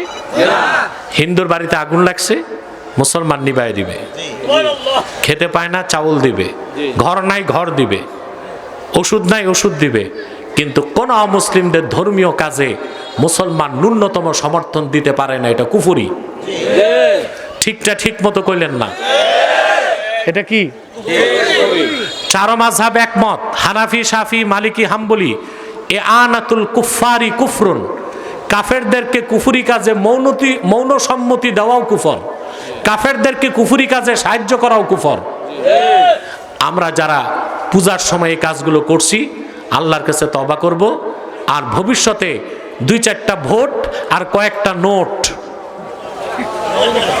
2-4টা ভোট আর কয়েকটা, এই জন্য আমরা পূজা মণ্ডপে যাব না। যারা মূর্তি বানাবে তারাই পাহারা দিবে, যারা মূর্তি বানাবে বাকি কাজ সরকারের। কারণ হিন্দুরা ট্যাক্স দেয় না, কথা বলে না। যেহেতু ট্যাক্স দেয়, তো সরকারের দায়িত্ব তাদের প্রোটেকশন দেওয়া। সেখানে ঠাকুর থাকবে, ব্রাহ্মণ থাকবে, মৌলবি যাইতে পারে না। আমি আপনাদের ধর্ম উপদেশটাকেও ছাড়ি নাই, তাকেও পাকড়াও করছি। এটা ধর্মমন্ত্রীর কাজ, এটা না হিন্দুদের পূজা মণ্ডপে যাওয়া। এরা দেশ চালাবে কি, এদের জ্ঞানও তো নাই। ধর্ম মন্ত্রণালয়ের অধীন একটা বেঞ্চ থাকবে, বেঞ্চ, যেখানে সংখ্যালঘুদের দেখা হবে, আর ওখানে দায়িত্বে থাকবে আরেক সংখ্যালঘু। থাকবে কে? সংখ্যালঘু। সে কাফের থাকবে, পূজা মণ্ডপে যাবে, গির্জায় যাবে, প্যাগোডায় যাবে, সমস্যা নাই। কিন্তু একজন দাড়িওয়ালা, টুপিওয়ালা মুসলমান মৌলবি সাহেব যাইতে পারে না। কাজটা সহজ না? এটা করলাম না কেন? মাথায় কি বুদ্ধি আসে না? না ক্ষমতার চশমা পড়ছেন, কিছু দেখেন না। হযরত ইব্রাহিম সবগুলো মূর্তি ভেঙে টুকরা টুকরা করে দিলেন। বিরাট ঘটনা, অনেক পাকড়াও হলেন। লোকেরা বললে এই কাজটা কে করছে? যে বিপ্লব করে সে তারে গোপন রাখতে পারে না, লোকজন চিনে ফেলছে কাজটা কে করছে। ক্বালু সামি'না ফাতান ইয়াযকুরুহুম ইউকালু লাহু ইব্রাহিম। আমরা একজন যুবকের নাম শুনছি যে কিনা এই উপাস্যগুলোর বিরোধিতা করে, লোকেরা তারে ইব্রাহিম বলে ডাকে। ওনাকে আনা হলো। এই কাজগুলো তুমি করছো? তিনি মিথ্যা বললেন না, কৌশল অবলম্বন করলেন। তিনি বললেন এখানে সবচেয়ে বড় যে সে করছে। ফাসআলুহুম ইন কানু ইয়ান্তিকুন। মূর্তিগুলোরই জিজ্ঞেস করো যদি ওরা কথা বলতে পারে, কে ভাঙছে? কথা বুঝতেছেন? তো ওরা মনে মনে চিন্তা করছে মূর্তি তো কথা কইতে পারে না, এটা বললে তো ইব্রাহিম আলাইহিস সালাম ধরবেন, কেমন খোদার ইবাদত করো বোবা, নিজেরা রক্ষাও করতে পারে না, ঠিক না? নমরুদের ক্যাবিনেট বসলো, হযরত ইব্রাহিমকে শাস্তি দিবে। কি শাস্তি? ওরা সিদ্ধান্ত নিয়ে বলল হাররিকুহু ওয়ানসুরু আলিহাতাকুম ইন কুনতুম ফাইলিন। ইব্রাহিমকে আগুনে জ্বালাও, দেবতাগুলোকে সাহায্য করো যদি তোমরা কিছু করতেই চাও। আগুনের কুণ্ডলী নির্মাণ করা হলো, হযরত ইব্রাহিমকে সেখানে নিক্ষেপ করা হলো। আপনারা জানেন ঘটনা, একটা পশমতার জ্বলল না, তিনি ফিরে আসলেন। তা দেখে অনেকে মুসলমান হয়ে গেল। আল্লাহ নির্দেশ করলেন ইব্রাহিম দেশ ছাড়ো, আমি গজব পাঠাবো বাবেলে। তিনি দেশ ছাড়লেন। তার ভাতিজা লুতকে পাঠিয়ে দিলেন জর্ডানে, যেখানে ডেড সি, মৃত সাগর, সমকামীদের ধ্বংস করছেন না আল্লাহ তাআলা, ওটা ছিল ডেড সি, মৃত সাগর। ওখানে হযরত লুতকে তিনি পাঠায়া হযরত ইব্রাহিম পরিবার পরিজন নিয়ে মিশর হয়ে কেনান চলে গেলেন। আল্লাহর পক্ষ থেকে আসলো 10 পরীক্ষার শেষ পরীক্ষা, সবচেয়ে কঠিন পরীক্ষা। আল্লাহ ডেকে বললেন ইব্রাহিম তোমার স্ত্রী হাজেরা আর ইসমাইলকে মক্কায় রেখে আসো। মক্কার নাম তখন ছিল বাক্কা। কি কোরআনে মক্কার নাম এসেছে বাক্কা। বাক্কা ইয়াবুক্কু তাবুক্কু মানে চূর্ণ বিচূর্ণ করা। সুমিয়াতিল মাক্কাতু বিবাক্কাতা লিআন্নাহা তাবুক্কু আনাকাল জাবাবেরা। মক্কাকে বাক্কা বলা হয় এই জন্যে যত অত্যাচারী শাসক মক্কায় ঢুকতে চাইছে বেয়াদবি করতে, মক্কা তাদের গর্দানগুলোকে চূর্ণ করে দিচ্ছে, এই জন্য বলা হয় কি বাক্কা। সুবহানাল্লাহ। হযরত ইব্রাহিম গেলেন, যে দেখেন নির্জন মরুভূমি, মানুষ নাই, ঘর নাই, পানিও নাই। একবার মাথা উঁচু করে বললেন না আল্লাহ এটা কি পরীক্ষা দিলা, স্ত্রী আর ছোট বাচ্চা রেখে যাব? যেই হুকুম তাই পালন, এর নাম ইসলাম। বিনা প্রশ্নে মস্তক নত করা আল্লাহর হুকুমের সামনে। কন্যা সুবহানাল্লাহ। স্ত্রী হাজেরার কোলে ইসমাইলকে দিয়া তিনি ফিরে আসতেছেন। বুখারী শরীফ সাক্ষ্য দেয় ফানাদাতহু উম্মু ইসমাইল। ইসমাইলের মা ইব্রাহিমকে ডাক দিল, পরপর 3 বার, কোনো জবাব নাই। চতুর্থবার তিনি বললেন ইব্রাহিম এটা কি আপনার নিজের সিদ্ধান্ত না আল্লাহর ফয়সালা? হযরত ইব্রাহিম বললেন রে হাজেরা, আল্লাহর খলিল ইব্রাহিম আল্লাহর হুকুমের বাইরে কদম ফেলতে পারে না। হযরত হাজেরা বললেন ঠিক আছে, আমি আল্লাহর ফয়সালা মেনে নিলাম। সুবহানাল্লাহ। তারপরের ঘটনা জানেন, আমি বিষয়টা বুঝাইতে যতটুক দরকার ততটুক বলছি। চলে গেলেন হযরত ইব্রাহিম। ফালাম্মা বালাগা মাআহু সাইয়া, যখন হযরত ইসমাইল দৌড়াদৌড়ি করতে শিখছেন, ইব্রাহিম আলাইহিস সালাম ফিরে আসছেন। কোন মুফাসসিরের মতে 7 বছর, কারো মতে 13 বছর। সন্তানকে বুকে জড়ায় ধরলেন। সন্তানের ভালোবাসার ঢেউ তার অন্তরে ঢেউ পয়দা করে দিল। আল্লাহ পরপর 3বার স্বপ্নে দেখালেন ইব্রাহিম সবচেয়ে বেশি দিলের টান যেই দিক সেটা আমার জন্য কোরবানি করো। তিনি বুঝে গেলেন তার দিলের টান ইসমাইলের প্রতি বেশি। কলিজার টুকরা সন্তানকে বুকে জড়ায় বললেন, ইয়া বুনাইয়া ইন্নী আরা ফিল মানামি আন্নী আযবাহুক ফানজুর মাযা তারা। প্রিয় বৎস আমার ইসমাইল, আমি স্বপ্নে দেখি আমি তোমাকে জবাই করছি, তুমি চিন্তা করে দেখো কি দেখলাম। হযরত ইব্রাহিম ছিলেন পয়গম্বর, তার ছেলে ইসমাইলও ছিলেন পয়গম্বর। হযরত ইসমাইল বুঝলেন তার বাবার স্বপ্ন স্বপ্ন নয়, নবীর স্বপ্ন স্বপ্ন নয়, সেটা হয় ওয়াহি। বললেন, ইয়া আবাতিফ আল মা তুমার, যা আদেশ পাইছো তা করো, আমার ধৈর্যশীলদের মধ্যে পাবা। নিয়ে গেলেন তিনি মিনাতে, হাত পাও বেঁধে। এইবার চূড়ান্ত কথা, আল্লাহ পাক বলেন, ফালাম্মা আসলামা ওয়া তাল্লাহু লিল জাবিন। পিতা পুত্র দুজনেই যখন আত্মসমর্পণ করে ফেললো, সুবহানাল্লাহ, দ্বিবচন আসছে আসলামা, পিতা পুত্র দুজনেই যখন আত্মসমর্পণ করে ফেললো, পিতা যখন চিৎ করে সন্তানকে শুইয়ে দিল জবাই করতে, আমি ডাক দিলাম, সুবহানাল্লাহ। فناديناه أي يا إبراهيم قد صدقت الرؤيا إنا كذلك نجزي المحسنين। ওরে ইব্রাহিম, ইসমাইলকে জবাই করার দরকার নাই, তুমি স্বপ্নকে সত্য বানাই দিয়েছ। আমি বেহেশত থেকে দুম্বা পাঠাবো, তুমি জবাই করে দাও। এভাবে সৎকর্মশীলদের আমি পুরস্কৃত করি। যেহেতু তোমরা দুজনেই খাঁটি মুসলিম হিসেবে পরীক্ষায় পাশ করেছ, তোমাদের পুরস্কার হিসেবে আমি অর্ডার করছি। আল্লাহ বলেন, ইব্রাহিম, পিতা পুত্র মিলে তোমরা এবার আমার ঘর কাবা বানাও। তাহলে ঈমান আনার পরে আল্লাহর হুকুমের সামনে মস্তক নত করার নামই ইসলাম। আর এখন আসেন, উম্মতে মুহাম্মদীর শিক্ষাটা কি? শিক্ষা হচ্ছে ঈমান কি, যে কথা এতক্ষণ বুঝিয়েছি শুরু থেকে আপনাদেরকে। আল্লাহর হাবিব মুহাম্মদ সাল্লাল্লাহু আলাইহি সাল্লামের আনিত পরিপূর্ণ দ্বীন ইসলামকে বিশ্বাস করার নাম ঈমান। আর জীবনের সকল ক্ষেত্রে সেই দ্বীন ইসলামের শরীয়তের বিধানগুলো মানার নাম ইসলাম। ইসলামের বিধান মানার মানে আল্লাহর বিধান মানা, সুবহানাল্লাহ। এটাই হচ্ছে আনুগত্য। আর এই আনুগত্যের মাধ্যমে আপনাকে মুসলিম হতে হবে। এই আনুগত্য হচ্ছে হালালগুলো মানা, হারামগুলো ছাড়া। আর এটার আরেক নাম তাকওয়া। সেই জন্য আল্লাহ রাব্বুল আলামিন শুরু করেছেন ঈমান দিয়ে, শেষ করেছেন ইসলাম দিয়ে, মাঝখানে কি? তাকওয়া। আল্লাহ পাক বলেছেন, ইয়া আইয়ুহাল্লাযীনা আমানুত্তাকুল্লাহা হাক্কা তুকাতিহি ওয়া লা তামুতুন্না ইল্লা ওয়া আনতুম মুসলিমুন। হে ইমানদারগণ, তোমরা যথার্থভাবে আল্লাহকে ভয় করো আর পরিপূর্ণ মুসলিম না হয়ে মৃত্যুবরণ করো না। তা আমরা যারা ইমানদার, আমরা তাকওয়া ভিত্তিক জীবন অর্থাৎ শরীয়তের সব বিধান মেনে পরিপূর্ণ মুসলিম হব। রাজি আছি? আল্লাহ আমাদের কবুল করুক, আল্লাহ আমাদের মঞ্জুর করুক। আমি দোয়া চাই সবার জন্য। ভাই ভাই ভাই, এক মিনিট।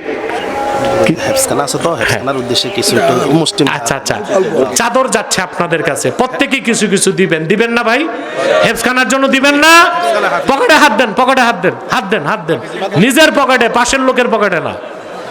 এই যে পাশে এতিমখানা, পাশে এতিমখানা, প্রত্যেকেই টাকা দিতে থাকেন।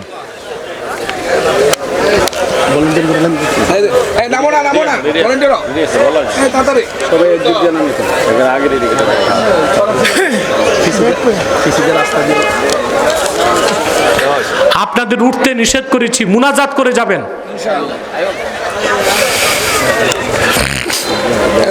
আমি অনেকের জন্য দোয়া চাই, যারা আজকে আমাদের সভাপতি ব্রিগেডিয়ার জেনারেল খুরশিদ আলম, অন্যান্য যারা দায়িত্বশীল কমিটির আছেন, সবার জন্য আমি দোয়া চাই। আজকে মিজানুর রহমান লিটন কোথায়? এই তো আসছে, মাশাআল্লাহ, আমাদের অতিথি। আলহামদুলিল্লাহ। সুলতান আহমদ আখন্দ কই? আসে নাই। সাইফুল ইসলাম সুমন আসেন, উনি তো কমিটির সভাপতি। আপনি মাশাআল্লাহ, আলহামদুলিল্লাহ। আমরা দোয়া করি মাওলানা নজরুল ইসলাম সাহেব, আপনাদের এলাকারই সন্তান, তিনিও এসেছেন, আলহামদুলিল্লাহ। দোয়া করবেন। এখানে আমার স্নেহের বাজনা খালের আরিফ আছে, ওর জন্য দোয়া করবেন। আল্লাহ যেন আমাদের সকলকে কবুল ও মঞ্জুর করেন। বলুন আল্লাহুম্মা আমিন। জি, আমাদের কমল সাহেব আছে ইন্তেজামিয়া কমিটির, তার জন্য দোয়া করবেন। আল্লাহ সকলকে কবুল ও মঞ্জুর করুক। কয়েকটা প্রশ্ন আসছে, আমি উত্তর দিয়ে দিচ্ছি। পরে পরে পরে কোনো পুরুষের জন্য 4 বিয়ে করা যাবে কিনা, শর্ত পূরণ করতে পারলে 4টা বিয়ে করতে পারবে, শর্ত পূরণ না করতে পারলে 1টা। আল্লাহ বলেছেন ফানকিহু মা তাবা লাকুম মিনান নিসাই মাসনা ওয়া সুলাসা ওয়া রুবা ওয়া ইন খিফতুম আল্লা তা'দিলু ফাওয়াহিদা। তোমরা তোমাদের পছন্দের মেয়েদেরকে বিয়ে করো 2টা, 3টা, 4টা। যদি ইনসাফ করতে না পারো তাইলে 1টা। আমাদের মা বোনেরা তারাবির নামাজ পড়তে মসজিদে আসে, এটা মাকরুহে তাহরিমা। মহিলারা কোনো নামাজ পড়তে মসজিদে আসবে না, ঘরে পড়বে। সকালবেলা মা বোনেরা হাঁটতে বেরোয় কিন্তু তারা বোরখা পরে না, এটা কঠিন গুনাহ হবে। হাঁটতে সমস্যা নাই, বোরখা পরে বের হবে। ইমামের পিছনে আমিন চুপে চুপে বলবে নাকি উচ্চ স্বরে, নিম্ন স্বরে বলবে? হাদিসটা হচ্ছে ওয়াইদা ক্বালাল ইমামু ওয়ালাদ-দাল্লিন ফাকুলু আমিন। ইমাম যখন বলবে ওয়ালাদ-দাল্লিন, তোমরা বলো আমিন। তো হাদিস থেকে বোঝা যায় ইমাম নিজে আমিন আস্তে বলবে। ইমামের উপর যদি আমিন জোরে বলা দরকার হইতো তা আল্লাহর হাবিব সাল্লাল্লাহু আলাইহি ওয়াসাল্লামের নির্দেশটা এইরকম হইতো, ওয়াইদা ক্বালাল ইমামু ওয়ালাদ-দাল্লিন আমিন ফাকুলু আমিন। এটা বলা হয় নাই। তার মানে ইমাম নিজে আমিনটা আস্তে বলবে। ইমাম যদি আস্তে বলা দরকার হয়, পিছের থেকে মুক্তাদিরা কি জোরে আর বলার সুযোগ আছে? আস্তে বলতে হবে। আমার 2টা কিতাব স্টেজে আছে। নির্বাচিত তাফসির 1ম খণ্ড সূরা ফাতিহার তাফসির নিয়ে যাবেন। নির্বাচিত তাফসির 2য় খণ্ড সূরা ইখলাস ও সূরা ইনশিরাহের তাফসির নিয়ে যাবেন। আমাদের মাদ্রাসা দরবার পরিচিতিপত্র আছে, নিয়ে যাবেন। যেহেতু ভাই 3 দিন মাহফিল, আমি জানি না সালাত ও সালাম হয়েছে কিনা, আমি একটু আপনাদের নিয়ে সালাত সালাম পরে দোয়া করব। আলহামদুলিল্লাহি রাব্বিল আলামিন ওয়াল আকিবাতু লিল মুত্তাকিন والصلاة والسلام على نبينا ونبي الأنبياء محمد صلى الله عليه وسلم رحمة للعالمين। আল্লাহ তাআলা 3 দিন ব্যাপী কাপাই কাপে ফুরফুরা শরীফের মাহফিলের 3 দিনের আজকের 2য় দিন, দিনের বেলা তোমার অসংখ্য জাকের শাকের বান্দা নিয়ে হাত তুলেছি। পর্দার আড়ালের মা বোন আছে। আল্লাহ, এতগুলো মানুষের মধ্যে যার 2টো হাত তোমার ভালো লাগে, তার 2টো হাতের বিনিময়ে আমাদের জিন্দেগির সব গুনাহ মাফ করে দাও। হৃদয়ের গভীর থেকে দোয়া করি, আল্লাহ তোমার আখিরি নবী নূর নবীজি আমার মুহাম্মদ মুস্তাফা সাল্লাল্লাহু আলাইহি ওয়াসাল্লাম আজ থেকে ১৫০০ বছর আগে দুনিয়া থেকে বিদায় নিয়েছেন। হায়াতুন নবী হিসেবে জান্নাতুল ফেরদাউস রওজা মুবারকে বিশ্রাম নিয়েছেন। আল্লাহ, জীবনে একবার তোমার আখিরি নবী নূর নবীজি আমার মুহাম্মদ মুস্তাফা সাল্লাল্লাহু আলাইহি ওয়াসাল্লামের জান্নাতুল ফেরদাউস রওজা মুবারকে উপস্থিত হয়ে গো আল্লাহ, তোমার হাবিবের নূরের কদমে দরুদ ও সালামের হাদিয়া দেবার আগে আল্লাহ তুমি ডাক দিও না। আল্লাহ তাআলা, একবার বা একাধিকবার যারা সোনার মদিনায় নূরের মদিনায় যেতে পেরেছি আল্লাহ, জীবনে বারবার তোমার আখিরি নবী নূর নবীজি আমার মুহাম্মদ মুস্তাফা সাল্লাল্লাহু আলাইহি ওয়াসাল্লামের নূরের শহর মদিনাতুল মুনাওয়ারা জিয়ারতের জন্য তাদের কপালটা খুলে দাও। আল্লাহ তাআলা রব্বুল আলামিন, হৃদয়ের গভীর থেকে দোয়া করি, আল্লাহ তোমার আখিরি নবী নূর নবীজি আমার মুহাম্মদ মুস্তাফা সাল্লাল্লাহু আলাইহি ওয়াসাল্লামের নূরের চেহারা মোবারক স্বপ্ন একবার দেখে গো আল্লাহ, জান্নাত ওয়াজিব হবার আগে তুমি ডাক দিও না। আল্লাহ, একবার বা একাধিকবার যারা আল্লাহ তোমার আখিরি নবী নূর নবীজি আমার মুহাম্মদ মুস্তাফা সাল্লাল্লাহু আলাইহি ওয়াসাল্লামের নূরের চেহারা মোবারক স্বপ্নে দেখার সৌভাগ্য লাভ করেছে আল্লাহ, জীবনে বারবার দেখার জন্য তাদের কপালটা তুমি জান্নাতি কপাল বানায় দাও। আল্লাহ, আমাদের অনেকের বাবা নাই, অনেকের মা নাই, অনেকের বাবা মা একজনও নাই। যত মানুষের বাবা মা দুনিয়া থেকে বিদায় নিয়ে অন্ধকার কবরে চলে গেছে আল্লাহ, সকল মুসলমান বাবা মার কবরকে তুমি জান্নাতের বাগান বানায় দাও। আল্লাহ তাআলা, আমাদের অনেকের বাবা নাই, অনেকের মা নাই, অনেকের বাবা মা একজনও নাই। যত মানুষের বাবা মা দুনিয়ার থেকে বিদায় নিয়ে অন্ধকার কবরে চলে গেছে। আল্লাহ সকল মুসলমান বাবা মার কবরকে তুমি জান্নাতের বাগান বানায় দাও। আল্লাহ তাআলা পর্দার আড়ালের মা বোনদের দোয়া কবুল করে নাও, তাদের জিন্দেগির গুনাহ মাফ করে দাও। আমার যত কুমারী বোন আছে তাদের প্রত্যেককে এক একজন ইমানদার চরিত্রবান সক্ষম যুবকের দ্বারস্থ করে দাও। রব্বুল আলামিন, হাজীগঞ্জের আমার কলিজার টুকরা যুবকগুলোরে তোমার হাতে তুলে দিলাম। প্রত্যেক যুবককে খাঁটি ইমানদার বানায় দাও, সহি আকীদার ধারক বানায় দাও, আহলুস সুন্নাল জামাতের অনুসারী বানায় দাও। প্রত্যেক যুবককে খাতমে নবুয়ত আন্দোলনের সৈনিক বানায় দাও, নামাজি বানায় দাও, চরিত্রবান বানায় দাও। আল্লাহ, যে যুবকের কর্ম নাই তারে কর্ম দাও, যার ব্যবসা আছে বরকত দাও, আর যে যুবকটা বিদেশ যেতে চায় তার স্বপ্ন পূরণ করে দাও। আল্লাহুম্মা ইন্না নাতাওয়াসসালু ইলাইকা বিওয়াসিলাতি হাবিবিকাল মুহতারাম। আল্লাহুম্মা ইন্না নাতাওয়াসসালু ইলাইকা বিওয়াসিলাতি হাবিবিকাল মুহতারাম নবিয়িকাল খাতিম সাইয়্যিদিনা ওয়া সাইয়্যিদিল আবরার নবীনা ওয়া নবীল আম্বিয়া মুহাম্মদ ইবনে আব্দুল্লাহ নবিয়্যিল্লাহ রাসূলিল্লাহ সাল্লাল্লাহু আলাইহি ওয়াসাল্লাম الذي أكملت به قصر النبوة وحكمت لا نبي بعده وأعلنت في القرآن بالبرهان أن محمدا صلى الله عليه وسلم خاتم النبيين والمرسلين قبل 15 سنة وصلى الله تعالى على خير خلقه نبينا محمد نور الله وعلى آله وصحبه أجمعين برحمتك يا أرحم الراحمين।